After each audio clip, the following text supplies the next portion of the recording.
Hi, everybody in this room.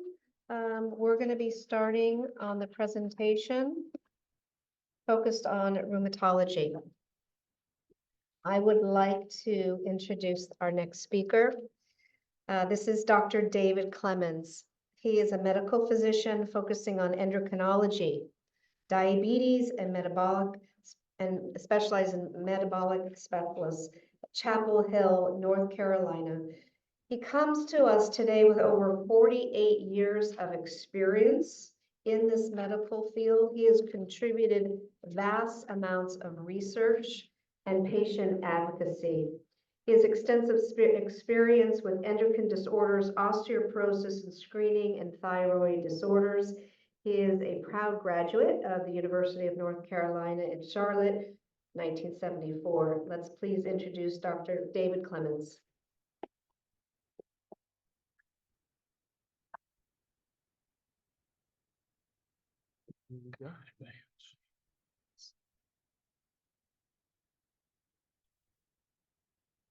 This first slide shows the fact that most of you probably know, which is,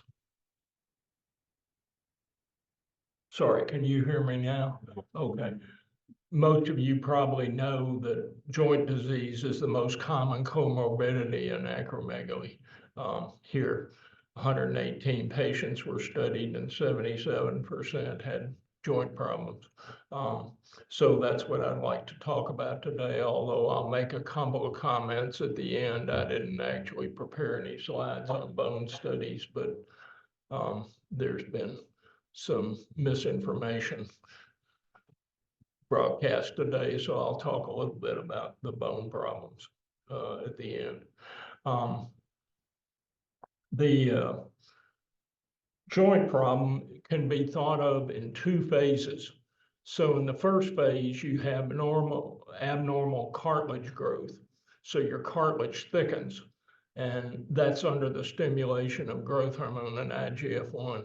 In the second phase, the abnormal joint geometry that's caused by the growth catches up with you, and through repetitive motion of those joints that have abnormal geometry, you get these osteophytes, which were mentioned this morning, which are bone deposits. So it's like throwing sand in a smooth joint.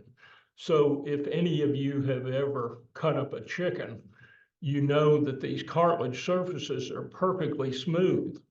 I mean, they're absolutely smooth. And when you put those osteophytes in there, they're no longer smooth. So the body reacts to that by causing inflammation.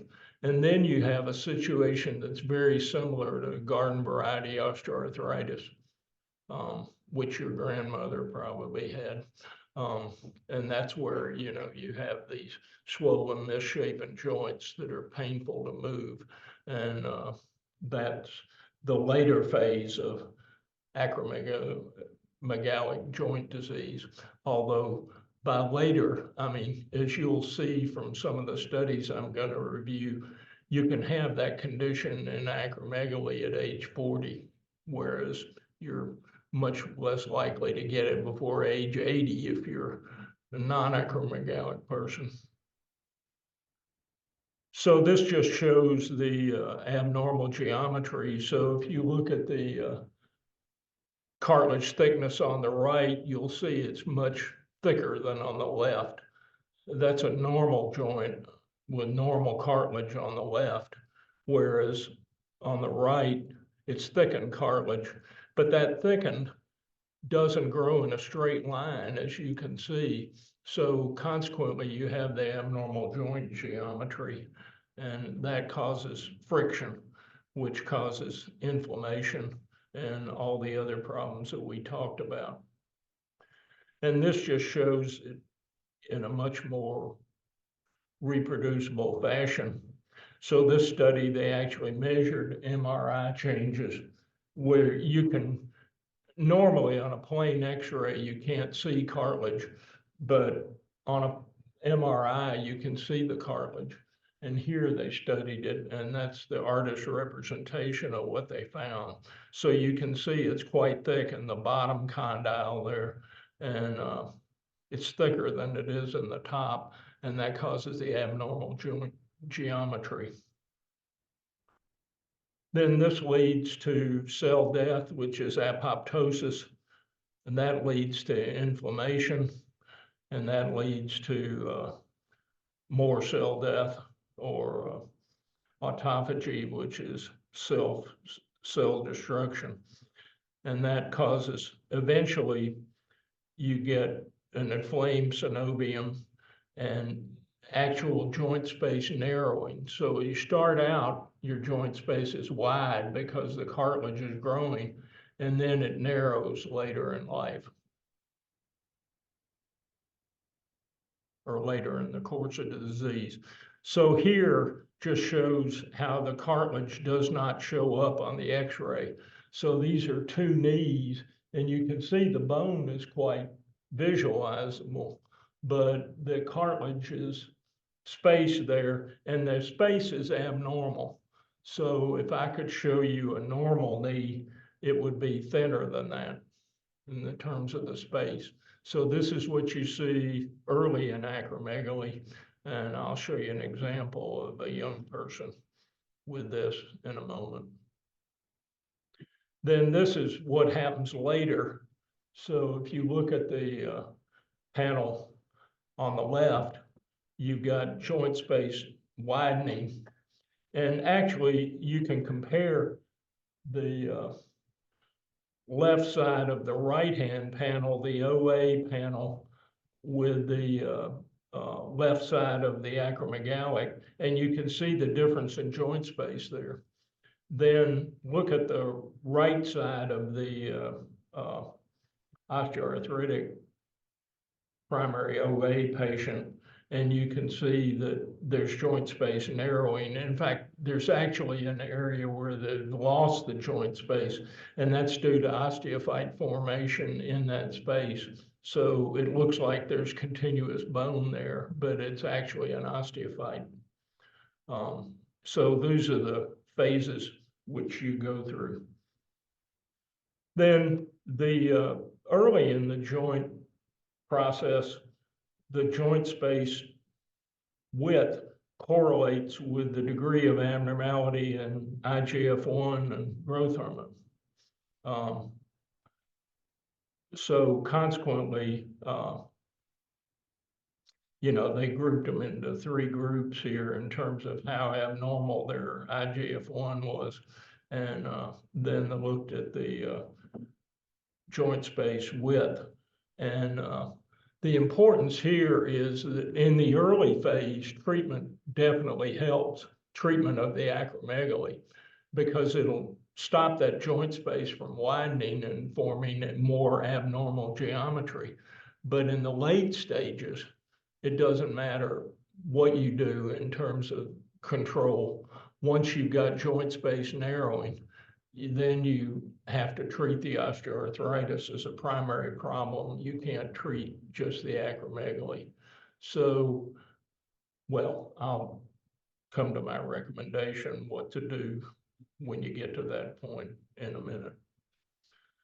Then this shows the calcification. So the joint space here is wide, but it's starting to calcify. So if you look on the left there, you can see 2 calcium deposits that are pretty big. If you look at the far left, those are osteophytes that were mentioned this morning by 2 of the speakers. And growth hormone and IGF-1 not only cause the abnormal joint geometry, but there's bone stimulants. So that's bone forming in there where there's supposed to be cartilage. And so they're going to cause your body to be more likely to form bone there. So consequently, that's another reason to try and treat aggressively fairly early in the disease, is to prevent osteophyte formation. Then this shows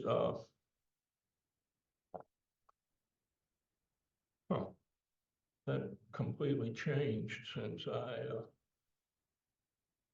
was in the other room. That's interesting. So this slide got rearranged, sorry. But anyway, these are the findings in acromegalic joint disease.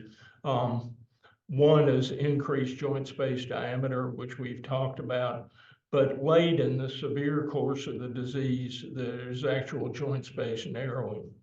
Tufting in the distal phalanges, angular joint deformities, we've talked about osteophyte formation, we've talked about articular surface calcification, we haven't talked about subchondral cyst formation. Chondral means below the cartilage. So you actually get cysts in the bone here, and we'll talk about that at the end of because that's very different than osteoporosis. You know, an acromegalic can get osteoporosis, just like a non-acromegalic can get osteoporosis, but acromegalics actually get cysts in the bone, and we'll talk about that. Costochondral joint calcification, that's just the same osteophyte process, but it's occurring in the rib joints and vertebral body enlargement. That's due to stimulation of the vertebral bodies by growth hormone and IGF-1. Then these two arrows here, the red arrow on the left and the yellow arrow on the right, point out joint calcifications in the shoulder. So again, those osteophytes are going to cause pain every time that person lifts the shoulder. Then this is the prevalence of osteophytes and joint space narrowing at the hip in a series of acromegalic patients compared to osteoarthritics. And the important difference is the degree of joint space narrowing. So you can see very few of the acromegalics in this study had joint space narrowing, whereas almost all of the osteoarthritics did. And that's because the process starts out as joint space widening, and then it becomes more narrow. So at the point in time when they studied these patients, they hadn't gotten severe osteoarthritis yet. But osteophytes were more prevalent in the acromegalics at this stage of the disease. So this would be typical of people who'd had acromegaly for, say, 10 years. You know, you would see joint space that was sort of intermediate but not narrowed, and you would see a lot of osteophytes. And that would be sort of in between the two stages of the disease. By the time the acromegalics have the degree of joint space narrowing, the osteoarthritics, they've got pretty severe joint disease. Then this shows changes in the lumbar spine. Here you have vertebral body overgrowth. You have subchondral cyst formation. You can see the areas that look almost white, and you can see calcification in the disc margins in between. So this person's got pretty severe spine disease, and yet they're 21 years old. Probably that estimation of 3 years duration is off, but to have this much bone disease. But the point is that this much joint disease. But the point is that at a very young age, you can have very severe osteoarthritis. Which joints are most often affected in acromegaly? Well, the knee and the hip are the big winners. And you can see here, and that makes sense because most acromegalics weigh more than most people, and they bear more weight on the knee and the hip. So consequently, they're going to be the first to show up with pain and stiffness. And you can see that here they were the ones that were the biggest problem. How frequent is the arthritis compared to the general population? Well, again, this is looking at acromegalics in one point in time, but they tried to get age-matched controls, and it looks at several joints. And you can see that it kind of doesn't matter what you pick your joint, the acromegalics are significantly more affected in terms of pain and stiffness in the percentage of population versus the general population. This slide is more helpful in that comparison in that it shows age-dependent changes.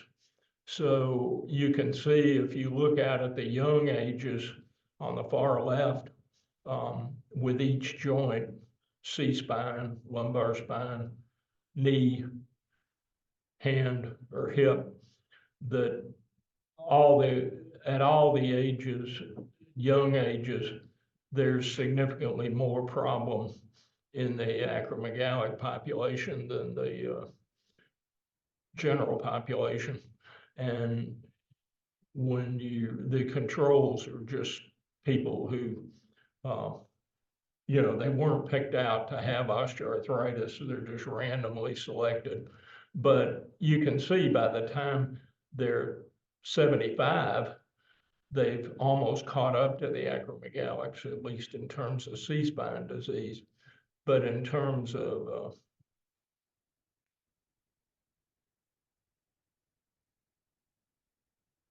radiographic OA, they haven't caught up. So, the acromegalics have significant involvement at a young age. And this is a C-spine.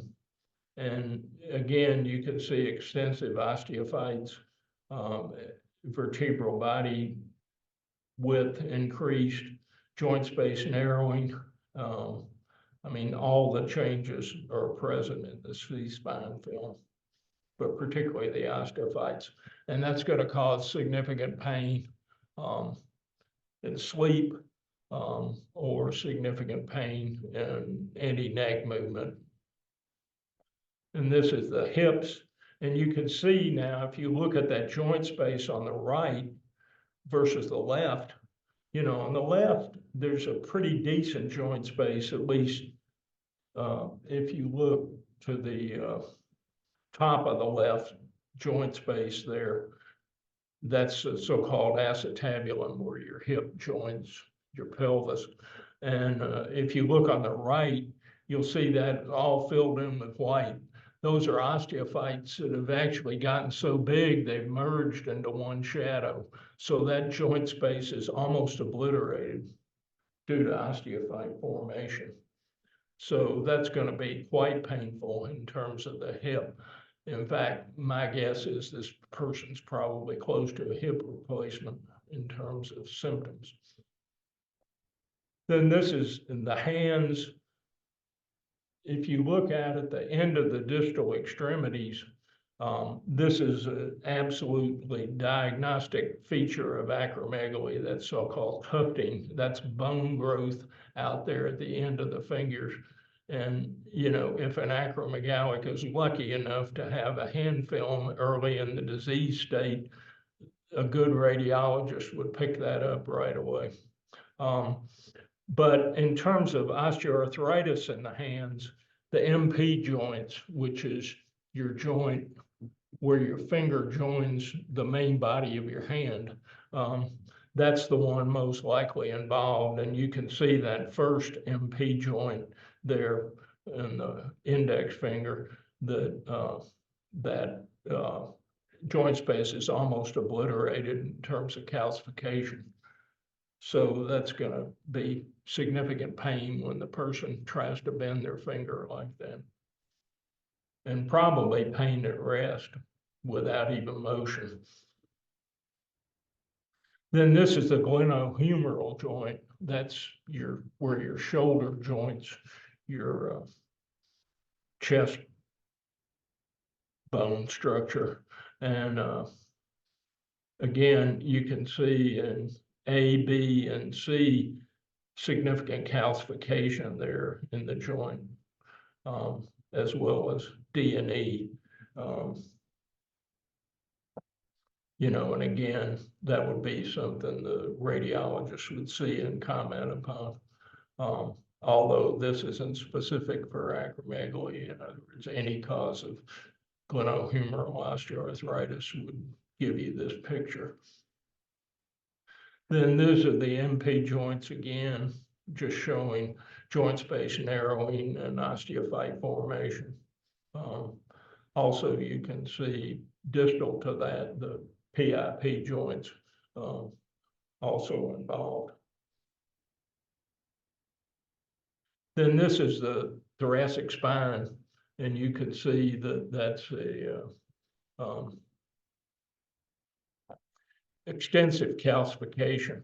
And I don't know whether you went to the physical therapist talk, but she showed a good lateral x-ray of the spine, and that messes up all those nerve and tendon junctions there in terms of that calcification and causes pain. So this would be significant loss of mobility there due to the calcification. Then this compares the radiographic findings at several joints as compared to symptoms. And these are all acromegaly patients. And this is by MRI again. So this is a very sensitive technique. And you can see in the hands, it picked up significant changes without much in the way of symptoms, or at least there was a significant discrepancy.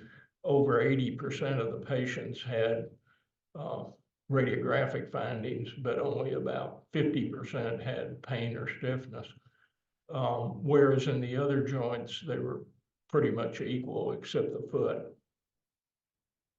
So again, good radiographic analysis can tip you off as to the presence of a problem before symptoms even occur. Does biochemical control make a difference? Well, this study compared active disease to disease in remission. And again, it depends when you look. If you look early in the disease, it definitely makes a difference. If you look late in the disease, it's not going to make too much difference. And here, it was sort of intermediate. Again, they looked at several joints, and the lateral femoral condyle was a significant difference. And the total cartilage thickness was a significant difference because, again, it's going to be thicker in the younger patients early in the disease. Then this looked at the T2 relaxation time. Now, this can be measured by MRI. It's a research technique. It's not one that's clinically available, but this basically tells you how pliable is the cartilage that remains. So what they do is they take an MRI at rest, and then they exercise that joint, and they look at how many milliseconds it takes that cartilage to react back. Because when you exercise, your cartilage contracts.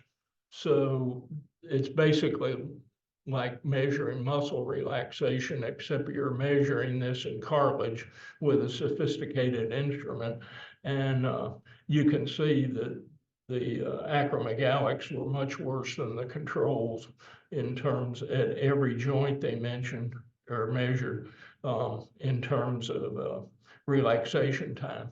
So again, the pliability of the cartilage, the ability to withstand, you know, and our cartilage pliability is key for joint function because when we jump, we have to have pliable cartilage or else we're going to break a bone. So that's an important parameter. Then this compares the relaxation time between patients in remission and not in remission. And again, the medial femoral condyle and the lateral plateau showed significant differences. Does the presence of acromegaly alter the appearance of arthritis? Well, here they looked at, again, the cartilage thickness by MRI in controls versus or controls with primary osteoarthritis versus patients with acromegaly. And again, they tried to match them in terms of severity of osteoarthritis, but the acromegalic still had thicker cartilage in the three joint or in the total in the two joints listed here. And they were significantly thicker. So again, this early cartilage thickening persists for a while in terms of a difference when compared to osteoarthritis. Does arthritis character change during follow-up? Well, this is the only longitudinal study in the literature, and they only had 18 subjects, but they did follow them for 9 years. And they looked at year 3, that's the first follow-up, and year 9, which is the second follow-up. And you can see that they had 2 scoring systems, the ASU scan and the WOMAC, and they had 24 subjects, and they evaluated by one method and 18 by another. And they showed significant differences over time in terms of follow-up with deterioration over time. Progression in 32% in terms of pain and 35% in terms of function. And then this is just using a different tool, looking at individual joints, and you can see there was progression. They used the KL score, which is a scoring system they have for pain and stiffness and degree of range of motion. And you can see there was progression over the 9-year interval at essentially all of those joints. Factors that predict the severity of arthritis. So as you might imagine, the disease duration, particularly disease duration before biochemical control, predicts the problem. Treatment modality, that's not the acromegalic treatment modality, that's a joint treatment modality. Pre-treatment IGF-1 level, and KL score, again, that's a scoring system at the time. And all of those were predictive factors in terms of how severe the osteoarthritis was at the time they did this study. Then this looks at this question about when do patients get osteoarthritis with acromegaly. And you can see here that in terms of knee osteoarthritis, the patients are peaking at age 55 to 65, whereas the controls with just garden variety osteoarthritis aren't peaking until age 75. So again, acromegalics are going to get into problems at a much younger age than non-acromegalics. And then the bottom panel just looks at hip osteoarthritis. And again, you see the same trend. And the lines don't even merge there, even at age 75.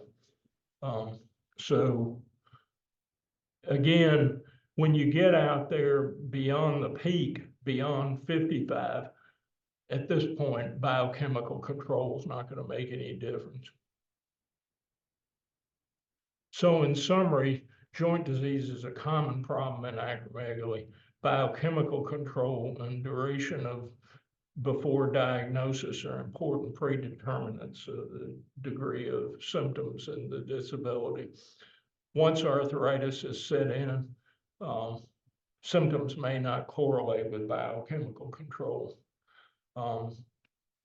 At that stage of disease development, consulting a rheumatologist may be necessary. So an endocrinologist can help you get good biochemical control of your disease. But if you've got bad osteoarthritis, you probably need to see a doctor who's treated a lot of bad osteoarthritis, and that would be a rheumatologist. You know, I saw a lot of acromegalic patients. I had about 50 when I retired, and I didn't feel competent to treat severe osteoarthritis in any of those patients. And I sent them all to a rheumatologist who had severe osteoarthritis. None of the available drugs that treat acromegaly treat the arthritis. So again, if you're in the late stages, you need to be treated by somebody who knows how to handle that problem. The other thing I should mention is the bone disease. So bone disease in acromegaly is the cysts that I showed you about, the subchondral cysts, and that's very different than osteoporosis. So in osteoporosis, you fail to put mineral in the bone, but that's not the same thing. Now, you could have both. If you're a postmenopausal female, there's no reason you couldn't have osteoporosis on top of acromegalic bone disease. But don't let somebody blow you off as having just osteoporosis, because, you know, acromegalic bone disease is a qualitative defect, and those vertebral compression fractures you saw this morning are not going to respond very well to bisphosphonates. That's not the issue. The qualitative defect is due to the cyst formation, and bone mineral density is not an adequate test for that, because it only measures cysts about 200 microns in diameter, but most of those cysts are between 80 and 200. So consequently, we know that from pathology studies. So consequently, you need to get what's called a trabecular bone scan, which is available. Basically, what they do is take the bone density image and reanalyze it by a very sophisticated computer program. So it can be, you know, there's no reason. It may cost a little more than the usual bone scan, but there's no reason that it can't be done. But that's the way to evaluate bone disease in acromegaly, which is, and it's been shown, there was a good study that came out in Italy that showed this was a very valuable tool for measuring acromegalic bone disease. So if you've got unexplained fractures, you know, you need to have a TBS score, not a bone density. I mean, you could have a bone density, but you need that in addition.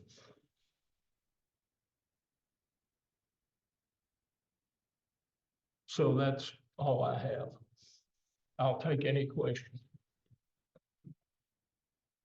Well, if you're like 55 and you've had acromegaly for an unknown period of time, would it be a good idea to get a bone scan? Probably at 55, it's a good idea to get a bone scan anyway, whether you've had acromegaly or not. particularly if you're a female. But That the trabecular bone scan you're talking yeah, about? trabecular Not bone the- scan, Not the bone density. right. Okay. I mean, well, I would recommend for any female, particularly if you had premature menopause, to get a bone density in addition. And so, you said the dendrites is the distinguishing feature of acromegaly,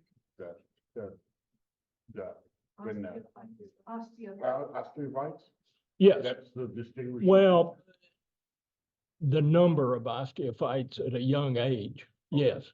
If somebody had, 30 osteophytes in their hip at age 25, that demands an explanation. But it's different between people at 55, Right. At 55, you could have multiple osteophytes, particularly if you had a family history of osteoarthritis. I mean, it wouldn't necessarily be acromegaly. Okay. If you were just looking at an x-ray. Now, if you knew the patient had acromegaly and they had osteophytes, it's probably due to the acromegaly. Yeah, Is there a clinical correlation with Raynaud's phenomenon with acromegaly? no, not that I'm aware of, You have never seen any presentations on it? no. I would think they would be independent.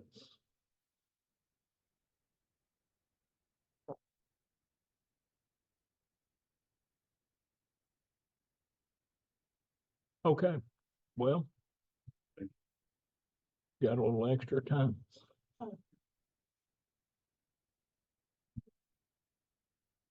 so all in all, you're 55 and you've had acromegaly for 20 years, does it? Is it a good idea? It's growing the idea of one. In terms of osteoarthritis, probably not. In terms of everything else, yes. Oh, okay, because the heart and all the other organs. But in terms of osteoarthritis, you probably will make a lot of difference. Is there any instances or with, the bathing of the growth hormone in our bodies with any kind of